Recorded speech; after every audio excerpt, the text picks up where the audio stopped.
So because twins हैं और मैं सिंगल मॉम हूँ, तो मतलब मेरे साथ कोई नहीं था, ना इन लॉज, ना मेरा हस्बैंड, ना कुछ, कोई हस्बैंड है ही नहीं, मतलब शादी ही नहीं हुई थी। और ये जो रंजीत सिंह है, मुझे ऐसा लगता है कि जो अकेली औरतें हैं वो देखता है प्रोफाइल पहले औरतों की, कि जो सिंगल हैं, जिसके लाइफ में कुछ ट्रेजिडी है, तो उनको अप्रोच करता है। बट फिर मैंने देखा ये कौन है, फिर कॉप की फोटो लगी हुई थी, तो इंसान सोचता है कि पुलिस वाला है, तो देखते हैं इसने क्या लिखा है। सिंगल मॉम थी उस वक्त, मैं अपनी जर्नी शेयर कर रही थी इंस्टाग्राम पे कि कैसे मैंने टफ लाइफ जी, मेरे बॉयफ्रेंड ने धोखा दिया और फिर मैं बच्चों को पैदा किया पूरी दुनिया से लड़के। फिर मैंने उसको सर्च किया तो मैंने कहा अच्छा, मैंने इसको एक दिन न्यूज़ पे देखा था। वैसे मैं उसे नहीं जानती थी, ना मैं उसको फॉलो करती थी, लेकिन जब उसका डांसिंग वाला एक वीडियो देखा तो मैंने कहा अरे ये तो टीवी। तो एक महीने के बाद वो मैसेज आया मेरे पास कि you are the most beautiful women in earth. देश की मशहूर इन्फ्लुएंसर और बिजनेस वूमेन राधिका सिंह हमारे साथ हैं और एक ताज़ा एक मामला देखा गया कि मध्य प्रदेश ट्रैफिक पुलिस में एक कांस्टेबल से इनकी कुछ बातचीत हुई है। आखिर उस बातचीत के बारे में तो आप जानकारी देंगी, लेकिन यह मामला बहुत तेज़ी से आगे बढ़ा है और जो पुलिसकर्मी हैं उनको लाइन हाजिर कर दिया गया है, उनको कहीं न कहीं उनके किए की सज़ा मिल चुकी है। पूरा मामला हम खुद इनसे जानेंगे। मैम, रिपब्लिक भारत में आपका स्वागत है। Thank you so much. क्या है पूरा मामला? चूँकि आप लोग तो ऐसा काम करती हैं कि जिससे लोगों को कुछ अच्छा लगे, बहुत सारी चीज़ें अच्छी जाएं, लेकिन कुछ लोग ऐसे भी होते हैं कि जो बिना मतलब के कुछ ऐसा कर बैठते हैं कि अपनी ज़िंदगी ही गंवा बैठते हैं। क्या कहेंगे? ये मामला 1 साल लगभग पुराना है, 2024 की बात है, ये जून के आसपास की। तब मैं घर में थी, मतलब मेरे बच्चे हुए थे उस वक्त 31 जनवरी को। तो डिलीवरी के बाद मैं चली गई थी रुड़की मेरा होम टाउन है। सो बिकॉज ट्विंस हैं और मैं सिंगल मॉम हूँ, तो मतलब मेरे साथ कोई नहीं था, ना इन लॉज, ना मेरा हस्बैंड, ना कुछ, कोई हस्बैंड है ही नहीं, मतलब शादी ही नहीं हुई थी। सो द थिंग इज़ कि मैं अकेली थी, वहाँ पे रह रही थी। और ये जो रंजीत सिंह है, मुझे ऐसा लगता है कि जो अकेली औरतें हैं वो देखता है प्रोफाइल पहले औरतों की, कि जो सिंगल हैं, जिसके लाइफ में कुछ ट्रेजिडी है, तो उनको अप्रोच करता है। तो इसने मुझे अप्रोच किया। मैं डीएम्स नहीं देखती, आपने भी 2-3 दिन पहले मैसेज किया होगा, तो मैं डीएम नहीं देखती हूँ। जब मैं ओपन करती हूँ तभी मुझे दिखाई देता है। इंस्टाग्राम में मैंने एक रिस्ट्रिक्शन लगा रखी है कि कोई भी अननोन आदमी जो मैंने जिसका एक्सेप्ट नहीं किया मैसेज, वो मुझे मैसेज नहीं कर सकता। फिर मैंने एक दिन रैंडमली बैठी हुई थी, तो मैंने डीएम चेक किया, तो ब्लू टिक उस वक्त थोड़ी बड़ी बात होती थी, ऑल्दो मेरे पास भी था। बट फिर मैंने देखा ये कौन है, फिर कॉप की फ़ोटो लगी हुई थी, तो इंसान सोचता है कि पुलिस वाला है, तो देखते हैं इसने क्या लिखा है। तो मैंने ओपन किया तो उसमें लिखा हुआ था, बिकॉज मैं सिंगल मॉम थी उस वक्त, मैं अपनी जर्नी शेयर कर रही थी इंस्टाग्राम पे कि कैसे मैंने टफ लाइफ जी, मेरे बॉयफ्रेंड ने धोखा दिया और फिर मैं बच्चों को पैदा किया पूरी दुनिया से लड़के, और यहाँ पे सहारा हॉस्पिटल में वो पैदा हुए हैं। सो द थिंग इज़ कि उसने फिर ये लिखा, सबसे पहला वर्ड उसने ये लिखा कि ma'am you are a very brave lady and I salute you. ये थे उसके वर्ड्स। तो किसी को भी अच्छा लगेगा कि फिर मैंने उसको सर्च किया तो मैंने कहा अच्छा, मैंने इसको एक दिन न्यूज़ पे देखा था। वैसे मैं उसे नहीं जानती थी, ना मैं उसको फॉलो करती थी, लेकिन जब उसका डांसिंग वाला एक वीडियो देखा तो मैंने कहा अरे ये तो टीवी। ट्रैफिक कंट्रोल करने का कुछ नया तरीका चल रहा था, तो काफ़ी लोग पसंद किए थे। पहले ही मैंने उसे टीवी पे देखा था, तो मैंने कहा कि वो तो टीवी पर आया है। सो मैंने देखा तो मैंने कहा ओके थैंक यू। सर भी नहीं लिखा मैंने सिर्फ लिखा थैंक यू। सो बात वहाँ ख़त्म हो गई। तो फिर मैंने तौबा तौबा पे कोई रील बनाई थी, जो कि मैंने बाद में डिलीट कर दी। सो उस पर उनका मैसेज आया। अब एक बार आप किसी को थैंक यू बोल देते हो तो आपके प्राइमरी डीएम में शिफ्ट हो जाता है, तब वो आपको दिखेगा उसका मैसेज। तो 1 महीने के बाद वो मैसेज आया मेरे पास कि you are the most beautiful women in earth. अतिशयोक्त रहा होगा आपके लिए कि अचानक वो ब्रेव से और ये कहाँ आ गया। मैंने कहा पुलिस वाले को क्या हुआ भाई, ये स्टार्टेड फ्लर्टिंग। फिर भी मैंने कुछ नहीं किया, मैंने थैंक यू लिख के छोड़ दिया। अब वो बात बंद हुई। उसके 2 दिन रोज मैसेज आ रहा है, hey please come to Indore, hey please come to Indore. 3 बार ये मैसेज आया। तो मैंने कहा कि आऊँगी तो बताऊँगी कभी। फिर उसका ये मैसेज आया कि कभी इंदौर आइएगा तो बताइएगा। तो मैंने कहा ऐसे ही बोल रहा होगा कि मतलब मैं इतना फेमस हूँ, कभी आइएगा तो मिलिए मुझसे। मतलब मैंने कहा अगर आऊँगी तो बताऊँगी। अब मैं इतने छोटे बच्चों को छोड़ के इंदौर थोड़ी जाऊँगी वहाँ पे। तो फिर अचानक से जब इसने ये लिखा कि आप इंदौर आइए फोर्सफुली, कि आप इंदौर आइए, आपके होटल का खर्चा, फ़्लाइट का टिकट और जो वहाँ के रहने का आपका जो भी स्टे होगा, घूमने फिरने का, वो मैं पे करूँगा। ये कुछ ज़्यादा नहीं हो रहा था मैम? आपको लग नहीं रहा था कि इसी ज़्यादा ही हो मैसेज रहा के बाद तो मुझे लगा, फिर मेरी चंडी जागी मैंने कहा ये तो नॉर्मल डिस्कशन नहीं है, ये तो दूसरी तरफ जा रहा है ये इंसान। तो मैंने उसको बोला कि बिकॉज ऑफ आवर फ्रेंडशिप, ये वर्ड उसने यूज़ किया जो कि मुझे खटक गया। कोई आपकी स्टोरी पे आपको तारीफ करता है, रैंडम लोग करते हैं, मेरे को तो सोशल मीडिया आम चीज़ है सब, हजार लोग किसी को तो लाइक करना, कमेंट करना, तारीफ करना, उसको हाँ लोग करते हैं, ठीक है। तो उससे मैं आपकी दोस्त बन गई। मेरा जो वीडियो वायरल हुआ था, जो कि मैंने नहीं किया है, उसमें सबसे बड़ा यही सवाल था। ये दूसरों को सबक सिखाने के लिए था कि क्या आपने मुझे तारीफ की और मैंने थैंक यू लिखा, तो क्या मैं उससे आपकी दोस्त बन जाती हूँ? क्या मैं आपकी दोस्त बन जाती हूँ आज मैं आपको थैंक यू बोल दूँ तो? ये कन्वर्सेशन टेक्स्ट के थ्रू हुआ है। तो मैंने उसको बोला कि मैं आपकी कोई दोस्त नहीं हूँ और मैं कभी भी इंदौर नहीं आऊँगी, आऊँगी भी तो आपसे नहीं मिलूंगी, और जाके कहीं और ट्राई करो। ये मेरे वर्ड्स थे कि क्या मैं रिप्लाई रहा? ओके थैंक्स, कुछ नहीं बोला उसने। हाँ, समझ गया होगा कि ये तगड़ा हो गया। नहीं गलेगी यहाँ पे, तो चला गया वो। तो फिर मुझे बहुत गुस्सा आया उस चीज़ पे। मैंने वीडियो बनाई इस कन्वर्सेशन के बाद, स्क्रीनशॉट भी लिए, लेकिन पुलिस वाले का कलर कर दिया मैंने, उसकी फ़ोटो ढक दी, वर्दी की इज्जत देखनी है। और उसका नाम भी कलर कर दिया, और फिर वो स्क्रीनशॉट और एक एनोमिनस वीडियो बनाई जिसमें किसी का नाम नहीं लिया, किसी को टैग नहीं किया, और सिर्फ ये लिखा कि एक फेमस इन्फ्लुएंसर, एक फेमस आदमी ने जो कि टीवी पे आ चुका है, वो ऐसे मुझे मैसेज कर रहा है कि मैं आपका दोस्त हूँ और आप होटल आइए और मैं आपसे मिलना चाहता हूँ, आपका सारा खर्चा उठाना चाहता हूँ। मैंने कहा आज के बाद कोई आदमी ऐसा मैसेज ना कर दे मुझे, और तुम पे शेम है जो तुम इतने इन्फ्लुएंसर होने के बाद भी, इतने बड़े आदमी होने के बाद भी मुझे ऐसा मैसेज कर रहे हो। तो ये सबके लिए सबक है कि कोई मुझे ऐसा मैसेज ना करे। किसी की स्टोरी पे थैंक यू बोलने पे किसी ने मुझे रिप्लाई किया है तो मैं उसकी दोस्त नहीं हो जाती। मैम, खुद लोगों को भी तो सोचना चाहिए ना कि एक शादीशुदा व्यक्ति, वो खुद अपने आप में शादीशुदा व्यक्ति है, बच्चे भी हैं, उसका भी अपना एक सामाजिक दायरा है। ऐसे लोगों को भी तो अपनी मर्यादा में रहना चाहिए ना। आपको लगता है कि इंडिया में लोग आदमी मर्यादा में रहते हैं? बहुत कम लोग रहते होंगे। और अगर एक औरत उनको दिख जाती है कि वो अकेली है, और सबसे बड़ी बात बिना शादी के माँ बन गई है, और स्मोक कर रही है, ड्रिंक कर रही है, अपनी लाइफ जी रही है, तो उनको क्या लगता है कि वो अवेलेबल है, आप इजीली उसको टारगेट कर सकते हो। लेकिन ये सबसे बड़ा मिथ है। मैं किसी के लिए अवेलेबल नहीं हूँ, मैं अपनी लाइफ जी रही हूँ, मैं अपने बच्चों को पाल रही हूँ, अपना बिजनेस संभाल रही हूँ, और जब टाइम मिलता है तो वीडियो बनाती हूँ। सो इसका मतलब ये नहीं है कि मैं हर किसी ऐरे गहरे नत्थु खैरे कांस्टेबल के लिए अवेलेबल हूँ। मैम, दूसरी तरफ बढ़ता हूँ कि ये सब होने के बाद आपके विषय को गंभीरता से देखा गया, और यहाँ तक कि वो जो ट्रैफिक पुलिस के जो कर्मचारी हैं, कांस्टेबल हैं, उनकी क्लास लग गई है, वो लाइन हाजिर हो चुके हैं। ये सिर्फ सोशल मीडिया की वजह से हुआ है। जो मेरे एक छोटी सी वीडियो जो कि मैंने नहीं शेयर की, मैंने डिलीट कर दी थी, किसी और ने शेयर की, जिसमें इतना बड़ा बवाल हुआ, ये सिर्फ सोशल मीडिया की वजह से हुआ कि इतनी छोटी सी बात का इतना बड़ा इशू बना, जबकि उसने मेरे साथ पर्सनली तो कुछ नहीं किया, मैंने मना कर दिया था तो वो चला गया वहाँ से।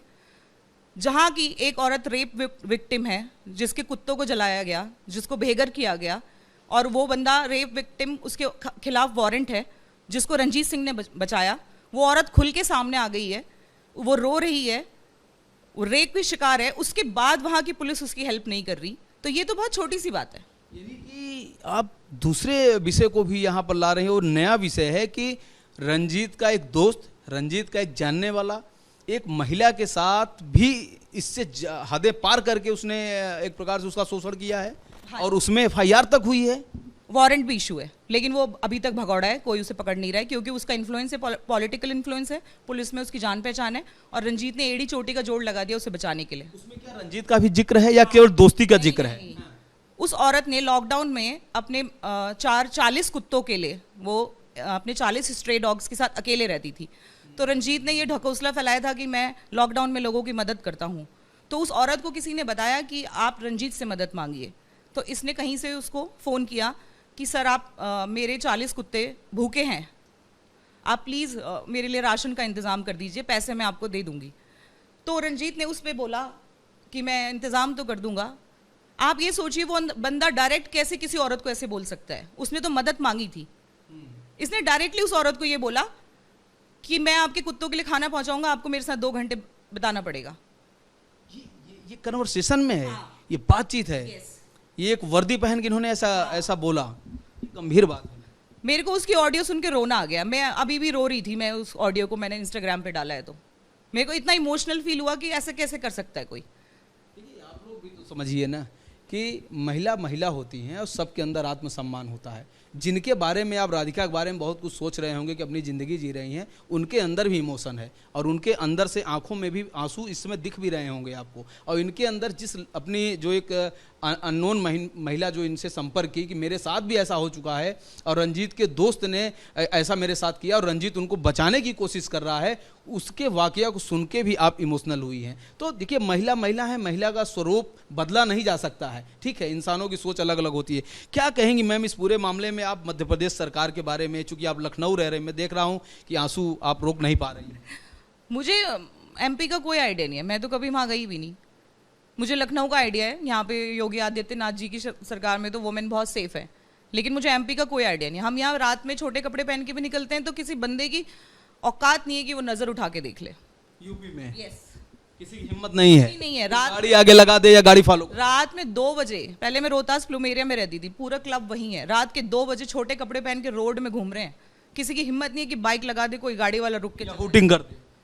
ऐसे नहीं देखता इंसान, नजर उठा के नहीं देखता इतने छोटे कपड़े पहनने के बाद। ऐसा क्यों हो रहा है यहाँ पे? योगी जी की वजह से। योगी जी, पुलिस, एनकाउंटर, यहाँ पे तो बस कहीं अंदर तक घुस चुका है। डर है यहाँ पे लोगों में, डर है। जबकि पहले आज से 10 साल पहले लखनऊ में ऐसा नहीं था।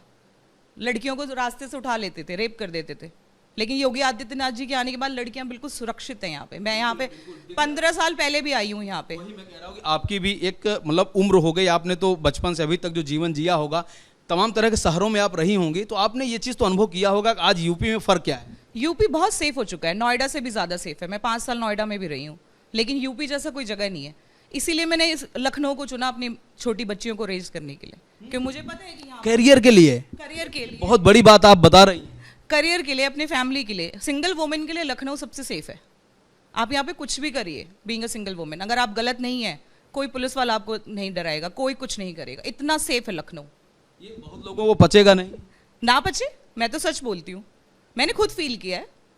मैं किसी पार्टी की चलने के बाद फिर कमेंट आने लगे आपके ऊपर, योगी जी को लेकर। मैं किसी पार्टी को सपोर्ट नहीं करती या कुछ नहीं करती ऐसे नॉर्मली, लेकिन जो मैंने फील किया बीइंग अ वुमन, रात के 2 बजे हम नशे में निकल के जा रहे हैं, किसी बंदे की औकात नहीं कि वो रुक के हमें कुछ बोल दे, सीटी भी मार दे कि नजर उठा के देख ले। बारिश में मैं भीग के वीडियो बना रही हूँ बीच रोड में, ये डर और खौफ है।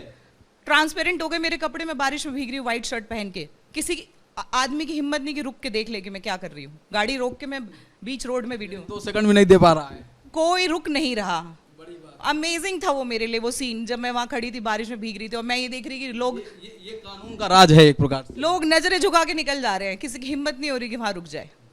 पहले लोग तमाशा लगा देते थे, तो आप बताइए, कर ही नहीं सकता था, डर इतना था। कितनी बड़ी बात है ये। बड़ी बात है और आप खुल के बता रही हैं, ये सबसे बड़ी बात है कि निडर होके, क्योंकि आप ये भी नहीं फिक्र कर रही हैं कि जो योगी जी से जो इत्तेफाक नहीं रख रहे होंगे वो कमेंट भी करेंगे। करने दीजिए, वो तो मेरे ऊपर 100 कमेंट कर रहे हैं, 1000 कमेंट कर रहे हैं, आर वर्ड यूज कर रहे हैं, जिस्म फरोशी कर रही है, ये कर रही है, वो कर रही है, हजारों कमेंट आ रहे हैं, उससे क्या फर्क पड़ता है?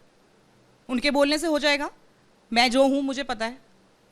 अच्छा मैम, हम लोग बढ़ते हैं मध्य प्रदेश में। जिस तरह से आपके साथ हुआ, हालांकि जो कांस्टेबल हैं उनके ऊपर कार्रवाई हो रही, जांच भी जारी है, जांच बैठाई गई है, लेकिन आपकी जो फ्रेंड, एक लेडीज़ का मामला और आया कि उसके साथ रंजीत के दोस्त ने क्या किया, रंजीत की भी उसमें भूमिका है। तो आप मध्य प्रदेश की पुलिस से अब क्या आप उम्मीद लगाती हैं कि वहाँ क्या होना चाहिए?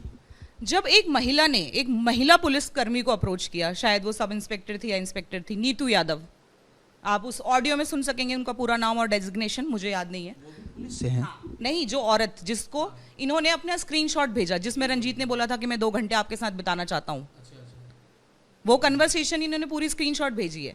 आप ये सोचिए, उस औरत का जो पहला वाला इंस्टाग्राम अकाउंट था उसको डिसेबल कर दिया उन लोगों ने। मेरा अकाउंट भी डिसेबल कर देंगे ये, सरकार की अप्रोच लगेगी तो हो ही जाएगा डिसेबल। लेकिन मुझे ये खुशी है कि मेरा डिसेबल हो तो हो, पब्लिक ने तो वो सारी वीडियो सेव कर ली ना, सबका डिसेबल कर दोगे, कर दो, मेरा अकेले का करोगे ना, लेकिन जो मेरी ऑडियो जो वीडियोस हैं वो तो सब में फैल गई, करो डिसेबल, मुझे कोई फर्क नहीं पड़ता, इंस्टाग्राम कौन सा मुझे पैसे दे रहा है। बस वही सवाल कि क्या आप उम्मीद करती हैं कि एक सख्त एक्शन होना चाहिए मध्य प्रदेश सरकार? जो भी वो लेडी इंस्पेक्टर थी या जो भी थे, Neetu Yadav, being a woman, rape victim की उन्होंने हेल्प नहीं करी, कैसे कैसे पुलिसकर्मी होकर हेल्प नहीं करी, क्यों? प्रभावित हैं क्या रंजीत से? आपस के मामले में सब प्रभावित हैं, उसी ने उनको मना किया कि आप कुछ नहीं मिले रहते हैं, सब मिले रहते हैं। वो खुद कह रही है कि इंदौर में क्रिमिनल के ऊपर हाथ नहीं उठाया जा रहा है और आप चलिए पुलिस वाले से लड़ने। बच के रहिएगा। ये किसका स्टेटमेंट था? उसी औरत का। हाँ, कह रही है कि मैं आपके लिए प्रार्थना कर रही हूँ हर मिनट। अब मैं अपने घर में किसी को बिना आईडी के घुसने नहीं दूंगी, मैंने भी ये सोचा है आज, क्योंकि जिस तरीके से उसने मुझे बताया कि वो गुंडागर्दी है, कुछ भी कर सकता है, तो मुझे भी अपने बच्चों की और अपनी सेफ्टी देखनी है ना। तो आपने यूपी सीएम के बारे में, प्रशासन के बारे में तो कहा, मध्य प्रदेश के बारे में क्या कहेंगे? क्या ऐसे मामले में अब संगीन उन लोगों के ऊपर कार्रवाई होनी चाहिए, सख्त कार्रवाई होनी मुझे अपनी फिक्र नहीं है, क्योंकि मैं लखनऊ में बैठी हूँ, यहाँ कोई हाथ नहीं लगा सकता मुझे। इंदौर वाला योगी जी के राज में कोई हाथ नहीं लगाएगा मुझे, ये मुझे पूरा कंफर्म है। मुझे फिक्र है उस औरत की, क्योंकि वो अभी खुल के सामने आई है, अपना नाम बता रही है, अपना एड्रेस बता रही है। अब उसके साथ क्या किया जाएगा? उसको पहले भी जान से मारने की कोशिश की है इन लोगों ने। उसको सुरक्षा देने की आवश्यकता है। उसको सुरक्षा दीजिए आप, एमपी की गवर्नमेंट और एमपी की पुलिस जो भी ये वीडियो देख रहे हैं, उस औरत को सुरक्षा दीजिए, उसको न्याय दीजिए, मेरे लिए कुछ मत कीजिए। I don't care. यानी कि वो संकट में है इस समय आपके हिसाब में? हाँ, वो संकट में है। अब वो खुल के सामने आई है, उसने बोला कि किसी इन्फ्लुएंसर बिहारी आदमी ने उसको रेप किया है और वो उसका दोस्त है रंजीत का, और रंजीत ने भी उसके साथ 2 घंटे बिताने की मांग की है मदद के नाम पे। क्या कुछ ऐसे और पीड़ित हो सकते हैं क्या इन लोगों को जो चंगुल में फंसे हों? ऐसे तो 20 औरतों ने मुझे ऑलरेडी मैसेज कर चुकी हैं, लेकिन वो क्या वाकई में बहुत ही गहराई से जांच करने की आवश्यकता है इस पूरे मामले में? उसके एक लैंडलॉर्ड ने भी मुझे अप्रोच किया है, जहाँ पे वो किराए पे रहता था। उसने बोला है कि अगर रंजीत सिंह का आप फोन सर्च करेंगे तो 1000 महिलाएं पीड़ित मिलेंगी उसमें। 1000 महिलाओं के साथ इसने किया है ये सब। एक बड़ा एक स्कैम दिख रहा है मैम। सो वो ऐसे ही करता था, होटल बुलाता था, फ्लाइट में बुक करता था। अगर कोई औरत चली गई, मैं चली जाती, मान लीजिए, कुछ इंटीमेट मोमेंट्स की वो फोटो ले लेता, फिर मुझे ब्लैकमेल करता। यही उसका काम है। अगर आप सोशल मीडिया पे ही सतर्क ना हुई तो बहुत सारे इनके पास रास्ते थे। जैसा आजकल लोग करते हैं कि बेहोश करके करना या ब्लैकमेल करना, वीडियो बनाना, ये तमाम चीजें हो सकती थी। आप ये सोचिए कि अगर मैं चली जाती, खुदा ना खास्ता, ये सोच के बहुत इन्फ्लुएंशियल आदमी है, तो आज मैं भी उसे पैसे दे रही होती, लेकिन मैं तभी भी नहीं हारती। अगर ये मेरी फोटो भी ले लेता ना, तो मैं सिंगल हूँ, मुझे कोई फर्क नहीं। जिस होटल में बुला रहा था उस होटल में भी उसका आना जाना होगा, हो सकता है वहां भी कुछ वीडियो बनाने के चांसेस हों। राइट, आई नो, ये होगा। जो वहां पे वो कह रहा था वहीं आ जाओ। और जो ये 20 औरतों ने मुझे अप्रोच किया है, वो सब शादीशुदा हैं। वो नहीं चाहती कि उनका नाम लिया जाए। जो ये औरत है वो सिंगल है। घर टूटने का भी डर है और समाज का भी डर है। अब उन्होंने कुछ इंटीमेट फोटोग्राफ्स शेयर की होंगी, कुछ किया होगा, उन्हें डर नहीं होगा कि उनके पति को पता चल जाएगा तो क्या होगा? बड़ी बात है मैम। ठीक है मैम, आपका मामला तो खैर उठ ही गया है और एक्शन हो रहा है, जांच हो रही है।